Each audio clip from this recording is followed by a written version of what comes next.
All right, let's make a steak sandwich using the leftover filet mignon from dinner last night. So I found out my wife is not a fan of filet.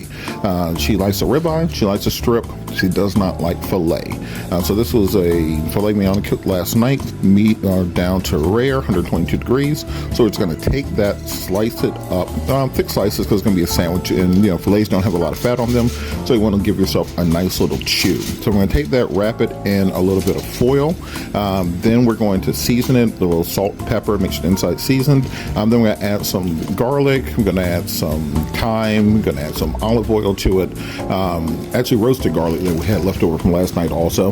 Then you want to take that, wrap it up, and put it in the oven, 350, for only about 10 minutes. You're not cooking this through, you're just trying to warm it back up. It's going to go back in the oven later. So now you're going to take your hoagie roll. I use a little QP mayo, a little spicy mustard. You can put what you want on it. It is your sandwich.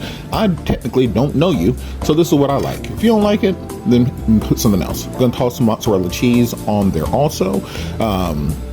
I like the fresh mozzarella, but you can of course use low moisture or shredded mozzarella if that's your thing. I made a chimichurri, and then the last second decided I'm going to blend it up and turn that into a spread. So instead of like your traditional kind of just chopped up mortar and pesto chimichurri, I made a nice chimichurri spread. We'll put a separate video up on that. Pull your steak out of the oven. Should be nice and warm, but not cooked all the way through, still pink. Remember, this is going back into the oven one more time after this. Take that, spread it out on your roll after you put your chimichurri mixture down. Now, I did not know I was going to use the chimichurri at the beginning, so we put mayonnaise, mustard, we ended up with chimichurri. It all turned out well. You want to stack your steak on there exactly how you want it, however many pieces you want. I ended up eating 2 or 3 pieces while I was making the sandwich.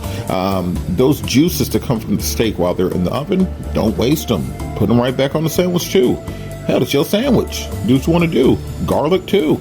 I mean, we ride it. So you're going to put that back in the oven. I ended up putting the mozzarella on top of the steak just to kind of protect it a little bit while it was in the oven. You're going to broil it just to melt the cheese and to toast the bread and to finish heating the steak all the way through. Close it up, pat it down, got to wish the baby a good night. Admire your work. That's one of the most important things. Look, you eat with your eyes first. If something looks good, you're going to eat it.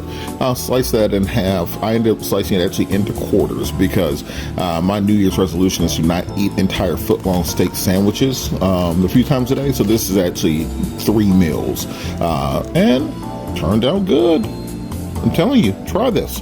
Don't let that extra steak go to waste.